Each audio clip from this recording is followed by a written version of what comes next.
Esta historia es potente. Uno de los poetas más reconocidos del postromanticismo español, Gustavo Adolfo Bécquer, hacía cómics eróticos. Sí, dibujaba con su hermano y se mofaban de los poderosos, la reina, el papa, con chistes rayanos en lo pornográfico. El problema es que los dibujos los firmaban con un seudónimo, y cuando Gustavo Adolfo Bécquer paró la chala, para decirlo en español antiguo, siguieron apareciendo dibujos tanto o más eroticones con el mismo seudónimo, que no serían de él, pero que hoy se los atribuyen a él. Así que el mandamiento o sugerencia está claro. Dibuja lo que queráis, pero nunca olvides no firmar tus cómics eróticos con seudónimo, porque te pueden achacar dibujos que nunca hiciste. Por ver entre tus pestañas brillar con húmedo fuego la ardiente chispa que brota del volcán de los deseos. Seré directo. Será directo. Seré atrevido. Será atrevido. Seré drástico. Será drástico. ¿Me dejas seguir a mí? Será como digas.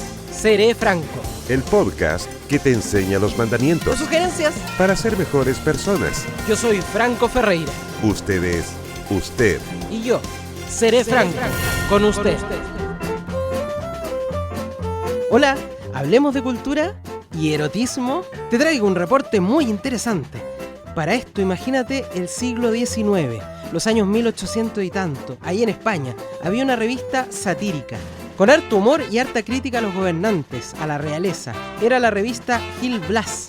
Y ahí venían unas ilustraciones que hoy podríamos llamar caricaturas, quizás cómic para entendernos, y que estaban hechas por los hermanos Bécquer, Valeriano y Gustavo Adolfo Bécquer, pero firmadas con un seudónimo. El seudónimo era Sem. El tema es que estas caricaturas firmadas por Sem son bien picantes, como le dicen los españoles, y según algunos autores a veces sobrepasan lo pornográfico, y las han juntado de hecho en un libro que se llama Los Borbones en Pelota. Te lo voy a describir, aunque primero, y como después me dicen, no, pero mira, de las cosas que están hablando en este podcast, quiero aclarar de inmediato que las acuarelas de los Borbones en Pelota fueron ingresadas a la Biblioteca Nacional de España en 1986 y publicadas como libro en 1991, con una reedición a todo color en 2014, así que esto es totalmente cultural. ¿Y qué tenían estos dibujos? Básicamente a los Borbones, la familia real española sin ropa y en el ejercicio de todo tipo de actividades lujuriosas junto a distintos personajes, no solo humanos. Los protagonistas de las caricaturas usualmente estaban con el sexo al aire, incluida la reina, que en varios dibujos se ve entregada al placer con compañeros que bien podían ser clérigos, diputados, jóvenes o viejos. Lo que en esa época era todo un atrevimiento con la monarquía, porque se reían así de la reina, mientras a su marido, el príncipe Francisco, lo dibujaban siempre con cuernos. Y si no lo nombraban, el texto lo aludía con frases en verso del tipo «El rey consorte, primer pajillero de la corte». Verás que era notable el grado de picardía de estos cómics de hace un siglo y medio.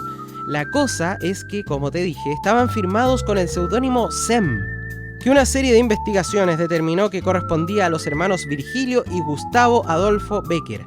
Te preguntarás, claro, ¿quién era Gustavo Adolfo Bécquer? Me gusta tu pregunta, porque este es un podcast cultural. Aunque muchas veces, yo sé que esto te puede haber pasado, que de repente estás escuchando este podcast y te preguntan, oye, ¿qué estás escuchando? Y tú dices, seré franco con usted. Y todo bien, pero cuando te preguntan, ¿y de qué se trata? Ahí cagáis, ¿cierto? Claro, porque este podcast, lo voy a admitir, parece medio impreciso. Pero esto es bien sencillo, ahí tú le dices a tu amigo, es un podcast de ciencia y cultura.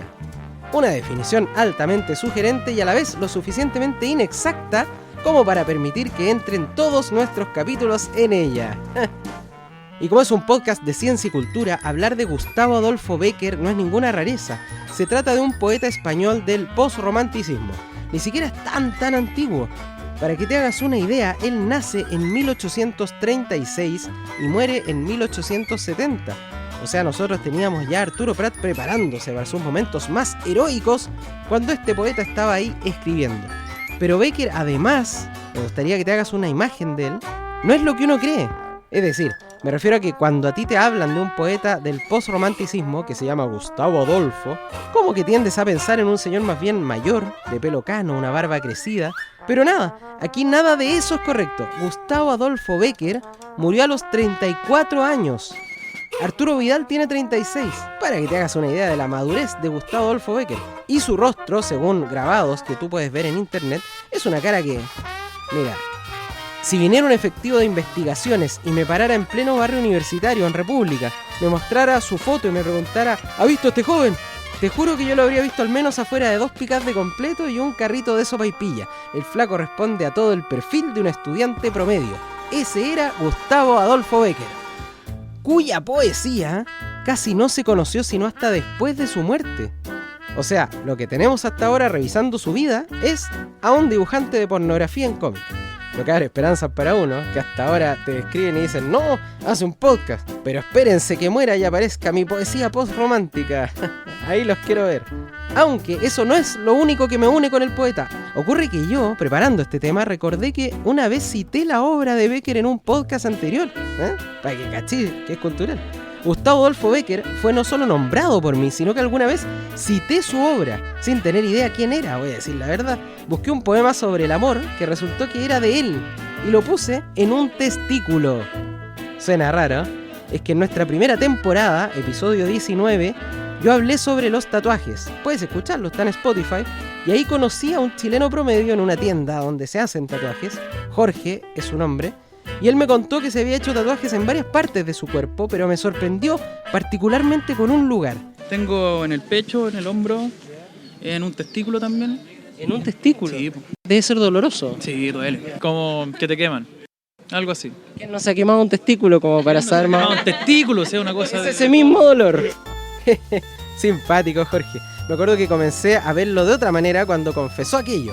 Y es que alguien que se hace un tatuaje en un testículo es sin duda un tipo con cierto grado de seguridad en sus convicciones. Y le pregunté, por cierto, qué se había tatuado en un lugar como ese. ¿Qué dibujo es? No es una frase. ¿Puedes saber la frase? No, no se puede. Es muy privado. Y claro, no nos quiso contar. Pero se entiende, imagino que si uno se tatúa una frase en un lugar así, la idea es que solo unos pocos elegidos o elegidas puedan descubrir qué rayos te escribiste. No es la idea contarlo al primero que te lo pregunte. Pero yo en ese capítulo, a modo de chascarrillo, imaginé que Jorge, lo que se había tatuado en su testículo era un poema. Y este es el poema que yo recité, escucha. Podrá nublarse el sol eternamente, podrá secarse en un instante el mar, podrá romperse el eje de la tierra como un débil cristal, todo sucederá, podrá la muerte cubrirme con su fúnebre crespón, pero jamás en mí podrá apagarse la llama de tu amor.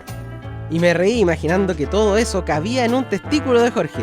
Pero lo notable es que ese poema que escogí para esa broma es de Gustavo Adolfo Bécquer. Mira qué chico el mundo. O sea, nos separa 1,5 siglos de distancia, pero yo tiendo a pensar que con lo que hemos ido sabiendo aquí de Gustavo Adolfo Bécquer, el hombre al menos se hubiese reído con el chiste de que su poema lo pueda tener un tipo tatuado en un testículo. Pero la polémica en toda esta historia que te he contado está en que aparentemente el seudónimo Sem con el que se firmaban los dibujos eróticos de los hermanos Bécquer habría seguido siendo usado después de la muerte de Gustavo Adolfo Bécquer y de su hermano. Y ahí está el mandamiento. ¡Oh, sugerencia! Que tienes que seguir al pie de la letra para no salir trasquilado 1,5 siglos después. No firmar tus cómics eróticos con seudónimo. El nombre al tiro, pa. Así, si te moriste, no te cuelgan dibujos que no te pertenecen. Y bueno, puede ser con esto que mucho de esa cuasi pornografía ilustrativa tal vez se lo estamos achacando irresponsablemente al autor de aquel hermoso poema que imaginamos tatuado en un testículo. Y tal vez Gustavo Adolfo Bécquer sí dibujó un par de tetas, digámoslo con todas sus letras, pero no necesariamente toda la sarta de chistes subidos de tono de los que te hablé al principio. De hecho, en la última reedición del libro Los Borbones en Pelota, donde están reunidos todos estos dibujos, el especialista a cargo dejó ver esta posibilidad, porque dijo que había algunos dibujos firmados por Sem que se habían hecho después de la muerte de los Bécquer. Por tanto, se abrió la duda. Ellos dibujaron en esa revista, pero no tenemos certeza si todos esos cómics eróticos hayan sido de su autoría. Yo, si me preguntas, yo elijo creer. Había estado esperando 20 capítulos para saber dónde rayos usar esa frase y nunca pensé que fuera para definirme sobre la autoría de dibujos semi-pornográficos de Gustavo Adolfo Bécquer. Pero elijo creer. Si Google me hace creer que el poema del amor es de su autoría, no veo por qué no creerle al mismo Google que esos dibujos puedan haber sido hechos por su pluma. Así que mis felicitaciones a Gustavo Adolfo, porque la poesía y los dibujos están muy buenos. Y muchas gracias a ti por venir a descubrir aquí pequeñas polémicas del postromanticismo, cuyo conocimiento no sirve para mucho, pero aporta como baño cultural. Y cuando digo baño me refiero a ese bello inodoro que es este podcast. Gracias por escucharlo. Y traeré más. Nos encontramos pronto. ¡Chau!